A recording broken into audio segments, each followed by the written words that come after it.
Entonces, mis queridos hermanos, el estudio de hoy, el estudio que estuve meditando, ordenando en mi mentecita, mi cabecita, es el sacerdocio. Es muy común escuchar el tema de sacerdote. En la denominación católica, por ejemplo, humanamente han establecido un orden sacerdotal humano, no tiene nada que ver con la parte bíblica. También otra denominación, los mormones también tienen una orden sacerdotal, también hay sacerdotes.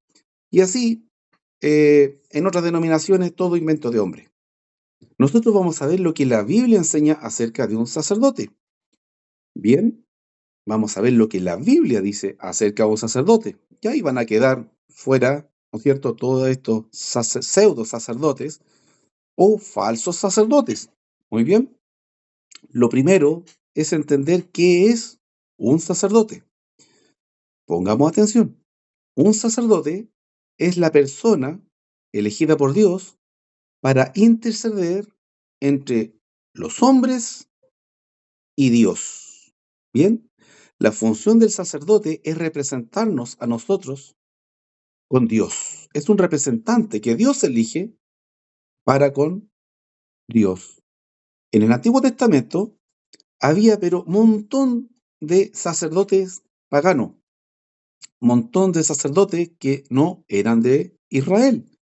Entonces, la idea de sacerdote es súper antigua, viene de mucho antes que Moisés mismo, que los primeros libros de la Biblia se atribuyen a la autoría de Moisés. El concepto de sacerdote es mucho más antiguo. Y así, por ejemplo, el suegro de Moisés era sacerdote. Dice que era sacerdote de Madián. No tenía nada que ver con el orden del sacerdocio israelita que había establecido Dios. Nada que ver. Y así hay muchos sacerdotes hacia atrás.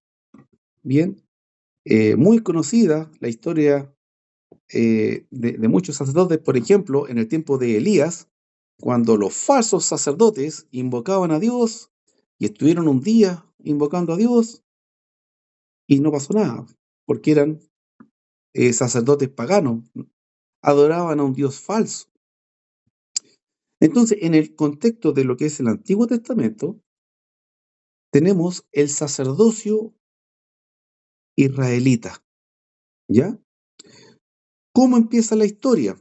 Yo lo que tengo aquí es un resumen para que ustedes tengan un panorama de lo que es el sacerdocio, porque en el estudio anterior observé mucha debilidad en esto, y cuando no entendemos el tema sacerdotal, estamos viendo apenas la mitad de lo que enseña la Biblia. Apenas la mitad. Tenemos que tener por lo menos un panorama, una noción de lo que la Biblia enseña acerca de los sacerdotes. Entonces, hoy día el estudio es una panorámica. Tengo algunos pasajes bíblicos también, pero en general va a ser una panorámica. No vamos a ver cada versículo de la Biblia que habla de los sacerdotes, porque eso nos tomaría varios meses. Pero gracias a Dios, como es un tema que ya estudié, lo resumí y les puedo presentar un panorama. Muy bien, en Israel, ustedes recuerdan, estaban ellos esclavizados por los egipcios. José, uno de los hijos de Jacob, él podía interpretar sueños. Era el don que Dios le dio, él podía interpretar sueños. Y este José es el que en la Biblia fue vendido por sus hermanos. Fue vendido por sus hermanos. Y él llegó a ser esclavo de un egipcio. Y la historia es un poco larga, son varios capítulos de Génesis, pero llegó a interpretar el sueño de Faraón. Faraón tenía un sueño y ese sueño era que él soñaba con unas vacas gordas y después venían unas vacas flacas y se las comían. Y él quería entender qué significaba ese sueño. Asimismo, soñaba que habían unas espigas de trigo gorditas, grandes, pero de repente venían unas espigas así como muy, daban pena y se comían estas espigas más gorditas. Y él quería entender qué significaba. Y nadie podía interpretar el sueño. ¿Y qué pasó? Este José incluso estuvo en la cárcel injustamente, acusado de algo que no hizo. Y una de esas personas, que era un copero, le dice, le da el dato a Faraón: mire, hay una persona en la cárcel que interpreta sueños. Y como ya habían agotado todos los recursos, no se perdía nada. Entonces mandan a buscar a José, ese hijo que había perdido Jacob pensando que había muerto porque sus hermanos, por envidia, lo habían vendido como esclavo. Bien. Y esta persona viene delante del faraón e interpreta el sueño. Y básicamente el sueño era que las 7 vacas gordas o las 7 espigas gorditas bonitas significaban 7 años de prosperidad, pero que pasados esos 7 años iban a venir 7 años de hambre, de sequía. Bien, entonces, ¿qué le dice José al faraón? Le propone que él se prepare estos 7 años que van a ser de abundancia para que ahorren, acumulen, junten para los 7 años que vienen después de hambruna. Y el faraón dijo: pero ¿quién más que tú, al que Dios le habla y le revela los sueños y lo nombra gobernador de Egipto? Entonces José, después de pasar por esclavo, después de ser un prisionero injustamente, llega a ser gobernador de Egipto, el único que tenía más autoridad en todo Egipto. Era el faraón al cual había puesto a José como gobernante. Egipto en ese tiempo era la superpotencia mundial, no era una, como ahora que hablan de 3 o 4 superpotencias, no. Egipto en ese momento era la superpotencia del mundo. Bien, es como si las 3 o 4 superpotencias de hoy se juntaran y fueran una. Eso era Egipto en ese tiempo. Y José llegó a ser el segundo al mando del imperio más poderoso sobre la tierra. ¿Ok? Resumiendo la historia, Faraón, agradecido con José, le permite que su familia venga a vivir, que se asienten en una parte de Egipto en forma agradecida. Le dice: mira, 7 años tuvimos abundancia, tú administraste todo lo que se recogió, y en los 7 años que hubo hambre en toda la tierra, nosotros tuvimos hasta para vender.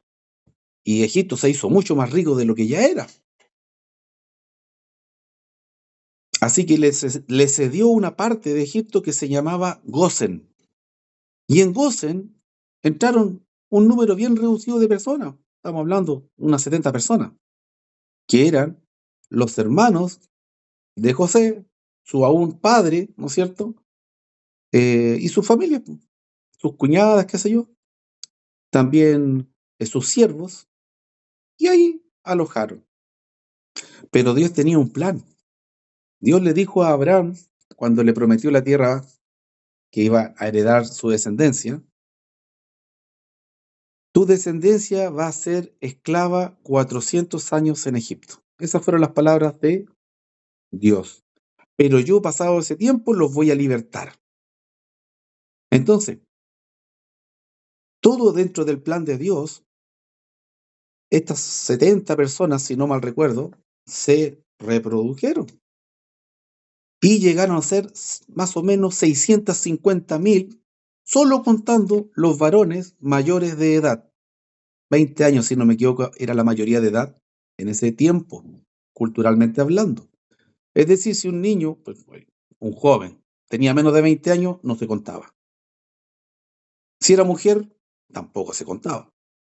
Así que usted comprenderá que si eran 650.000 hombres, así contados, más o menos la nación de 50 a 70 personas se había multiplicado unos 2 o 3 millones ya en 400 años.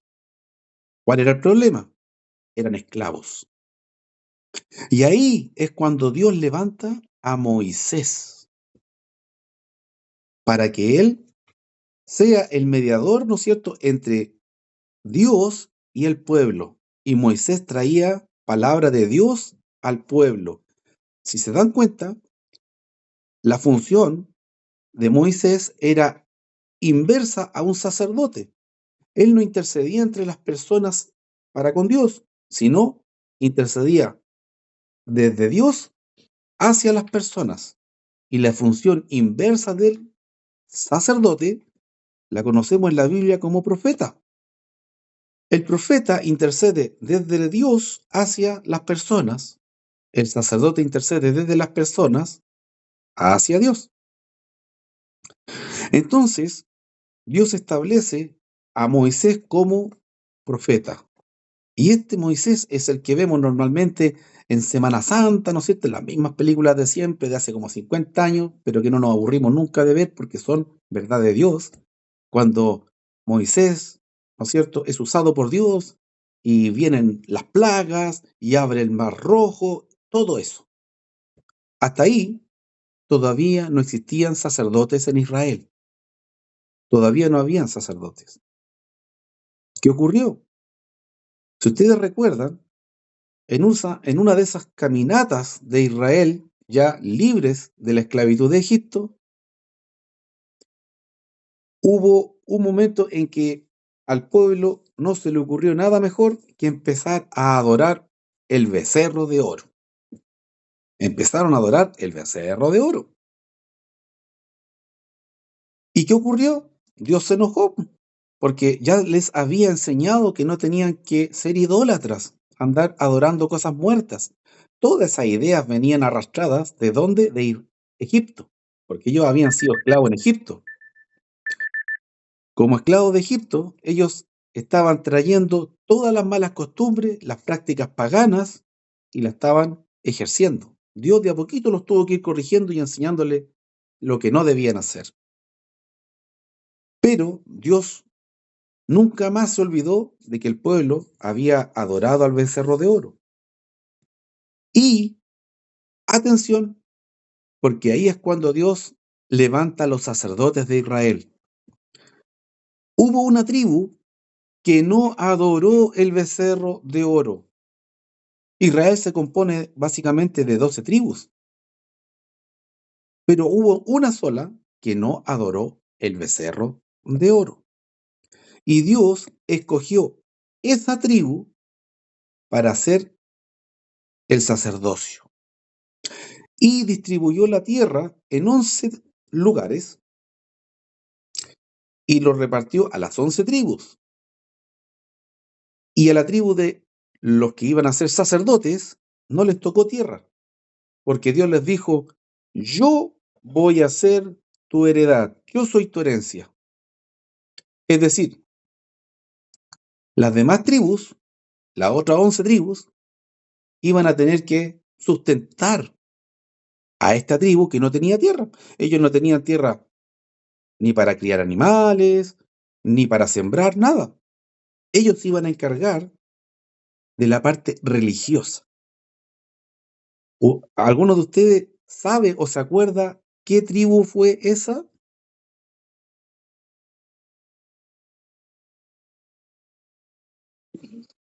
Ah, sí, no, pero que usted sabe porque le enseñé, pues usted no puede hablar. Ya, no importa que no sepan, porque la idea es aprender. De aquí vamos a salir sabiendo. Esa tribu, y tome nota de esto, es la tribu de Leví, una de las 12 tribus. La tribu de Leví fue la tribu que no dobló su rodilla para adorar el becerro de oro. Por eso Dios a ellos lo elige para ser la tribu sacerdotal. ¿Ya?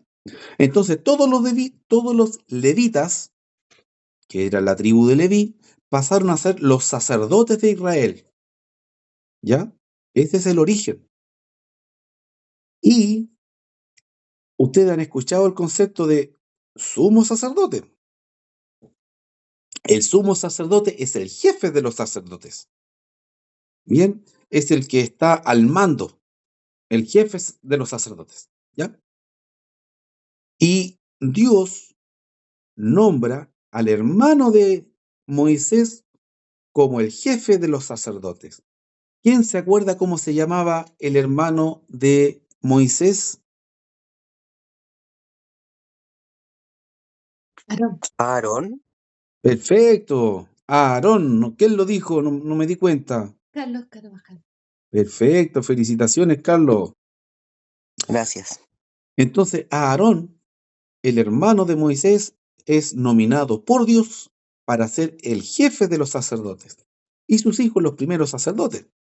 Nombró a los primeros dos, que cometieron un grave error y duraron poco como sacerdotes. Tuvieron que tuvieron que ser relevados por los otros dos hermanos.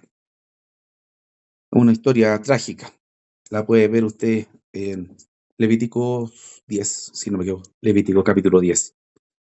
Entonces, ¿cómo iba a funcionar el sistema? Aquí viene el concepto de diezmos. ¿Ustedes han escuchado el concepto de diezmo? Hay muchas denominaciones que dicen el diezmo, el diezmo, el diezmo, el diezmo. ¿Ah?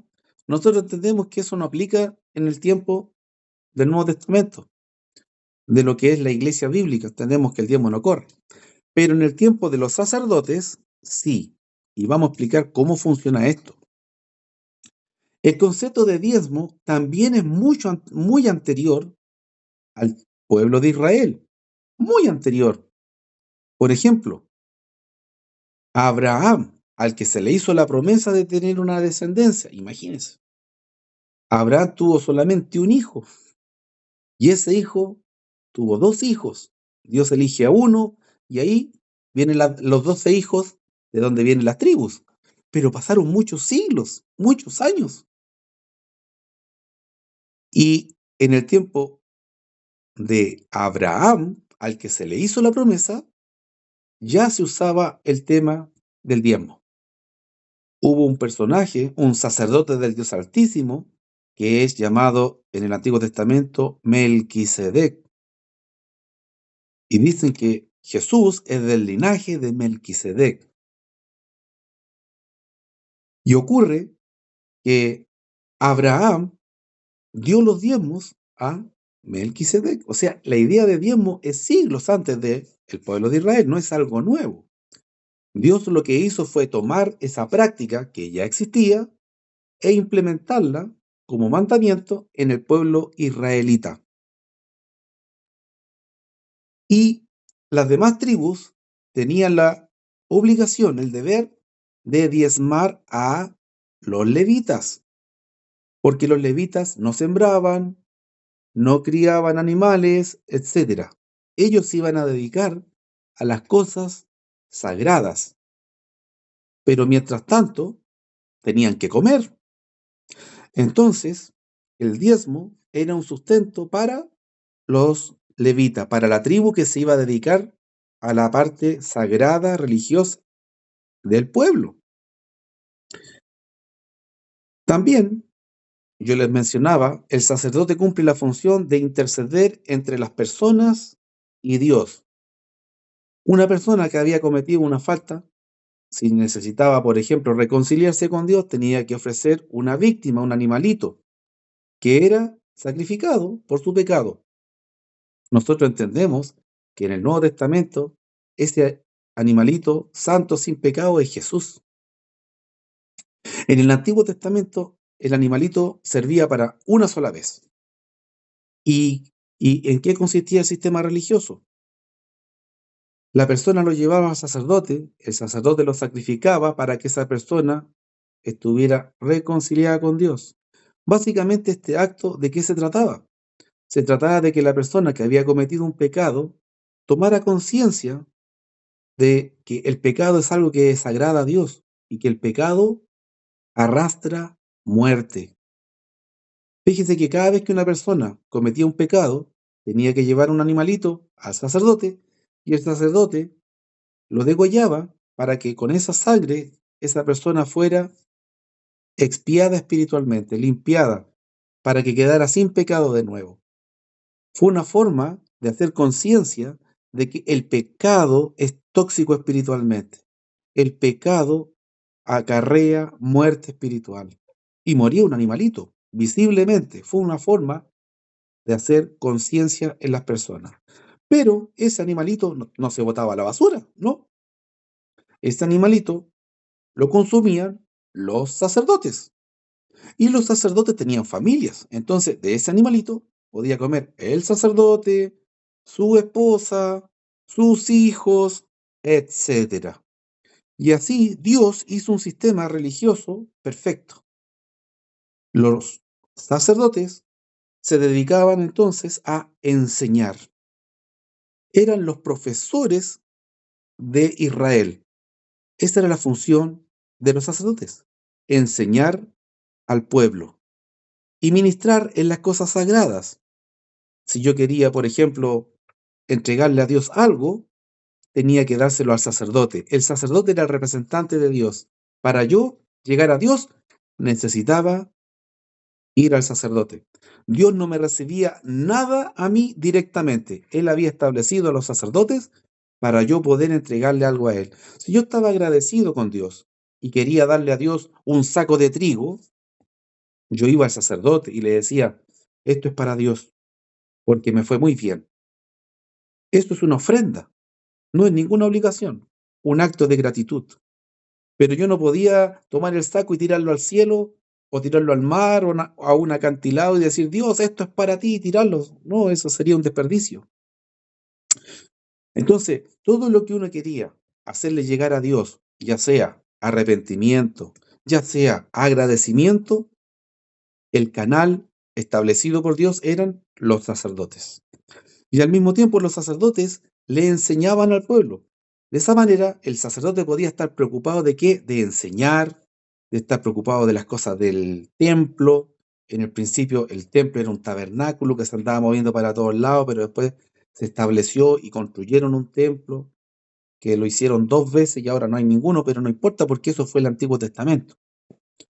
Eso era un sistema religioso económico perfecto. ¿Por qué? Porque siempre las personas están pecando. Entonces siempre iban a necesitar llevar un animalito. Y las personas siempre van a estar olvidando. Entonces iban a necesitar estar siendo recordadas de cuál es la voluntad de Dios. Así que así el sistema era perfecto. Pero este sistema era provisorio. Vamos a ver solamente un versículo, Éxodo 19:6, cuando Dios establece el sacerdocio. Éxodo 19:6. El que quiere me va siguiendo, el que no, escucha. Estamos grabando, yo creo que va a quedar bien grabado el video. Éxodo 19:10. Aquí lo tengo. La palabra de Dios dice, y Jehová dijo a Moisés, no, 19:6, me equivoqué. 19:6, aquí está, 6.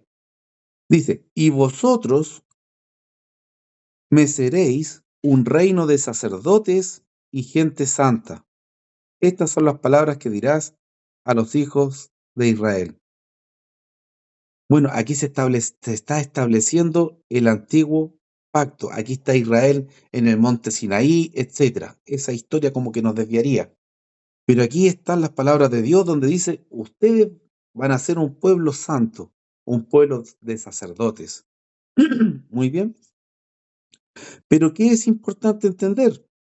Es importante entender que el Antiguo Testamento, este pacto que Dios estableció en la antigüedad, tenía una característica, tenía una cualidad, era transitorio, mientras venía algo definitivo que entendemos es el nuevo pacto. ¿Y dónde vemos eso? Tenemos que avanzar hasta Jeremías 31. Voy a leer Jeremías 31, versículo 31 al 34 suficiente. Aquí lo tengo. Dice Dios hablando a través del profeta Jeremías. ¿Qué ocurre? Desde que Dios le dijo a Moisés allá en Éxodo 19:6, que ellos tenían que ser un pueblo santo, que ellos que iban a haber sacerdotes, etcétera, desde ahí hasta ahora en Jeremías no resultó el plan. Pero no resultó porque falló Dios, resultó porque falló el pueblo. El pueblo no prestaba atención a lo que enseñaban los sacerdotes mismos no cumplían eh, la ley de Dios. Entonces, al fin, la palabra aquí nos va a declarar en qué terminó este pacto. Dice así la palabra de Dios.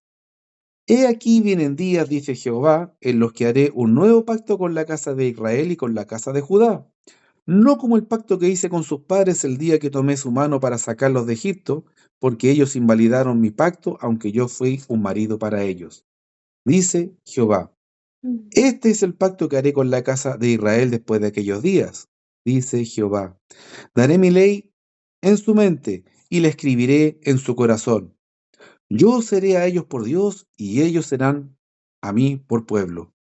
Y no enseñará más ninguno a su prójimo ni ninguno a su hermano diciendo, conoce a Jehová, porque todos me conocerán, desde el más pequeño de ellos hasta el más grande, dice Jehová, porque perdonaré la maldad de ellos y no me acordaré más de su pecado. Aquí hay muchas ideas. Yo voy a rescatar las tres más relevantes, pero aquí hay mucho material, mucho material. La primera idea fuerte es el pueblo invalidó el pacto que Dios hizo con ellos en el Sinaí. Ahí estábamos leyendo Éxodo 19, después en el 20 vienen los 10 mandamientos, etcétera. ¿Qué pasó? Pasó el tiempo y el pueblo estaba haciendo cualquier cosa menos la voluntad de Dios. Los sacerdotes estaban haciendo todo de manera mecánica, no había amor a Dios, no había temor a Dios, no estaban ni ahí con Dios. Entonces, en Jeremías Dios dice, ustedes invalidaron mi pacto. Lo primero, el pueblo invalidó el pacto. Lo segundo, ustedes se acuerdan de que la función del sacerdote es enseñarle al pueblo. Pero aquí dice que Dios va a establecer un pacto nuevo en el que nadie le va a tener que enseñar a otro. ¿Se dieron cuenta? Eso es extraordinario. Porque en el pueblo de Israel, el sacerdote cumplía la función de enseñarle al pueblo. Pero en el nuevo pacto dice que no, nadie le va a enseñar a su hermano o a otro, porque todos me conocerán. Segundo punto importante. Y tercer punto, está al final, ¿no es cierto? Versículo 34, dice que este pueblo va a estar formado por personas que han sido perdonadas sus pecados, que nunca más Dios se va a acordar de su pecado.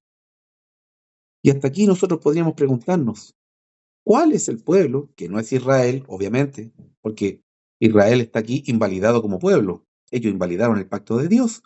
Y uno se puede preguntar, ¿cuál es el nuevo o el pueblo que está hablando aquí en el que nadie le va a decir al otro, conoce a Dios porque todos me conocerán? ¿Cuál es el pueblo en el que todas las personas han sido limpias de sus pecados y, por si no lo han respondido en su mente, es la iglesia? Porque en la iglesia nadie le dice a otro, conoce a Dios, porque cada persona que pertenece a la iglesia es una persona que obviamente conoció a Dios, o si no, no podría ser parte de la iglesia. Toda persona que ha pasado a ser parte de la iglesia porque Dios lo ha añadido a la iglesia, es una persona que, ¿no es cierto?, se ha arrepentido de sus pecados, ha confesado que Jesús es el Señor, lo ha creído en su corazón, se ha bautizado representando la muerte, sepultura y resurrección de Cristo y está perseverando. Todo, desde el más pequeño hasta el mayor. Entonces, nadie de la iglesia le puede decir a otro, mira, te voy a evangelizar. No, porque todos los que son parte de la iglesia ya pasaron por la obediencia al evangelio, el bautismo, ¿no es cierto?, para el perdón de pecados. Y justamente se cumple el tercer punto. Este pueblo está constituido por personas de las que Dios ya no se acuerda de su pecado, solamente la iglesia. Y vamos a confirmar que es así, leyendo un, dos, tres, tengo cuatro, tengo entre tres y cuatro pasajes con los que vamos a terminar. Vamos a comenzar con Romanos 12:1. Romanos 12:1. Romanos capítulo 12, versículo 1. ¿Qué dice aquí? El apóstol Pablo, hablándole a la iglesia que está en Roma, le dice así: hermanos, os ruego por la misericordia de Dios que presentéis vuestros cuerpos en sacrificio vivo, santo, agradable a Dios, que es vuestro culto racional. Fíjese, la Biblia declara que este nuevo pacto, en contraste con el antiguo pacto, es superior en todo, en su estructura, en sus promesas, etcétera. El primer pacto estaba sentenciado, era provisorio. Este nuevo pacto es un pacto eterno, es el definitivo. Y aquí Pablo está hablando de qué? De sacrificios. ¿Qué hacían los sacerdotes en el Antiguo Testamento? Sacrificios. Tomaban un animal, lo mataban para que una persona fuera perdonada de sus pecados. Ellos hacían sacrificios y presentaban a Dios, ¿qué cosa? Un animal muerto, un sacrificio de un animalito. Era un sacrificio muerto. Pero el nuevo sacerdocio, ¿qué es lo que hace? Presenta sacrificios vivos. Ya no sirve llevar a un animal para que lo maten, no sirve. Yo, yo tengo que ser el sacrificio. Yo mismo tengo que esforzarme en hacer la voluntad de Dios y si es necesario, bueno, llegar hasta las últimas consecuencias de dar la vida por agradar a Dios. Ya el sacrificio no es muerto, es vivo.